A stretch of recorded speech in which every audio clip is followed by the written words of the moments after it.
E é isso aí, gente. Academia para Alma já virou podcast. E eu tô aqui para trazer um pouquinho do episódio anterior, que eu trouxe a dúvida de uma pessoa muito querida que pediu para eu falar um pouquinho mais sobre por que que algumas pessoas nos incomodam. E olha que legal.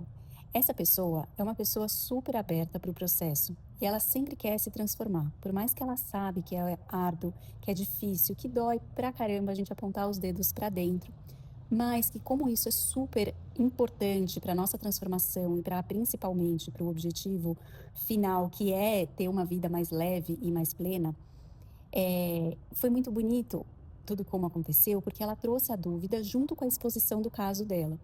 E a gente pôde, ao longo da semana, ir seguindo mais profundamente no caso, e ela foi se abrindo e recebendo o porquê realmente aquela pessoa a incomodava e aonde isso estava nela, né? Como eu falei no episódio anterior, que isso é nosso, e onde ela poderia transformar e se olhar de uma outra forma, né? Então, o que que acontece? Ela descobriu que ela só se sente confortável quando ela recebe atenção. E aí a gente foi trabalhando em cima disso, e ela trouxe, né, que quando ela era pequena, ela se sentia muito boba por ela ser tímida. E ela cresceu observando uma outra pessoa, que é essa pessoa que a irrita, e era uma pessoa que berra, que chama atenção, que não filtra nada do que fala. E aí ela acabou interpretando inconscientemente que aquele era o jeito certo de existir para conseguir a atenção. E aí, escrevendo isso e se olhando, ela percebeu que ela cultiva muito esse olhar crítico e julgador em relação aos outros. E claro que ela ficou triste com essa descoberta, mas, por outro lado, ela foi tirando essas camadas e reconhecendo que esse hábito de criticar, ele é uma armadilha e que acaba baixando a sua própria vibração e não faz bem para ninguém, né? E aí ela foi ressignificando, então, né, toda essa situação.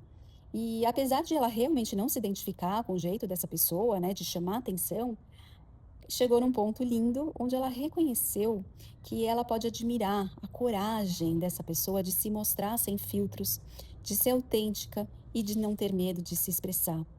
E aí ela pôde perceber que isso tudo é o que genuinamente ela desejava para se desenvolver, para desenvolver em si mesma.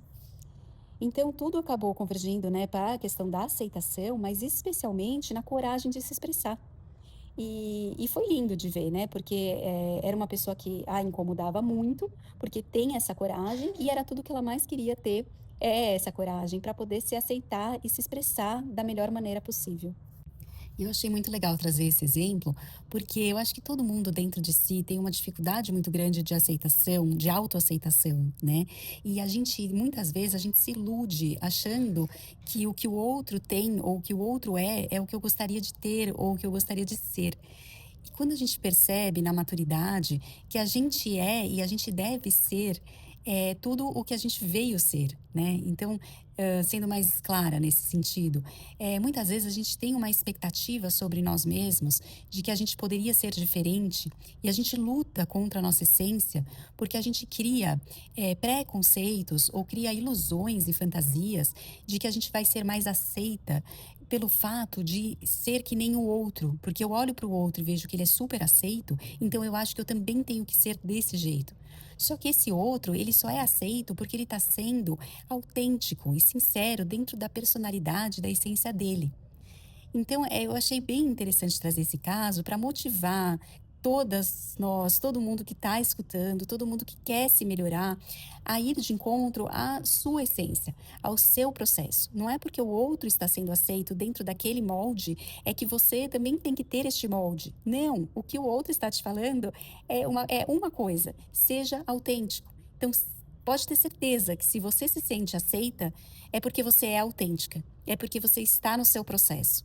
Agora, se você não se sente aceita, se você em algum momento se sente inadequada, não tenha dúvida que você está querendo forçar um lugar na sociedade e no mundo que não pertence a você. E aí, aquela sensação de que você tem que se encaixar num molde, né? Então, a gente tem a ilusão, né, de que as pessoas que falam mais, que são mais extrovertidas, mais engraçadas, elas são mais aceitas. E não necessariamente. Né? De repente, essas pessoas que são mais aceitas e são desta forma, é porque elas têm como essência esta forma. Mas o que no fundo elas estão nos trazendo como mensagem é exatamente o que essa pessoa chegou à conclusão de que a gente tem que ser autêntico e ter coragem de falar as nossas verdades. A gente precisa sair, da ilusão mesmo de que existe uma caixinha para todos. Não, cada um tem a sua caixinha e para conhecer a nossa caixinha, a gente precisa sentar em todos os lugares. Então é o que eu sempre digo, se eu estou numa mesa e eu falo: "Eu gosto deste lugar na mesa", é porque eu já sentei em todos os outros lugares, inclusive em cima da mesa, embaixo da mesa e todas as possibilidades, para daí sim eu poder falar: "Aqui é o meu lugar". Então, eu deixo esse convite aí para vocês, para a gente se conhecer melhor. Como eu falei, eu vou estar trazendo aqui algumas ferramentas para nos ajudar, mas essa primeira ferramenta de poder olhar então para o outro, reconhecer no outro coisas que não são muitas vezes do outro, que elas são nossas, e poder se olhar e se aceitar, se acolher, se escolher como a melhor versão. É isso, muito obrigada pela coragem dessa pessoa, né, de ter se exposto e de ter se permitido chegar nessa vulnerabilidade e se abrir para o processo.